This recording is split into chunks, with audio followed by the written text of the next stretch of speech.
Ay, good morning. Ayan na guys, ang sarap humiga. Dahil tapos na ang trabaho. Ang oras na ngayon ay 3:45 in the morning at ito ay gising pa, dilat na dilat pa.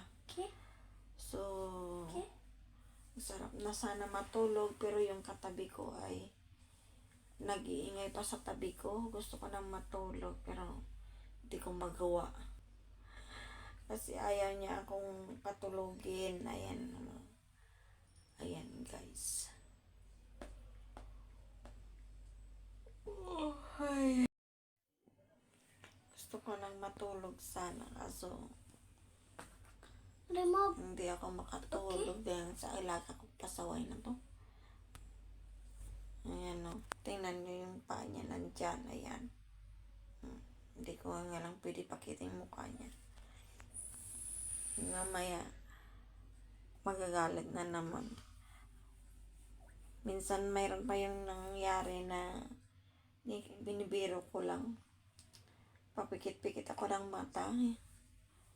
Patulog-tulog ako. Hindi ko na malayan. Dumabo pa naman yung kamay niya sa pagmumukha ko. Ang dami kong bistar nakita. Loko-loko talaga ito. Imbis na magagalit ako, matutuwa na lang ako sa kalukuhan ng alaga kong ito. Hi, buhay na lang.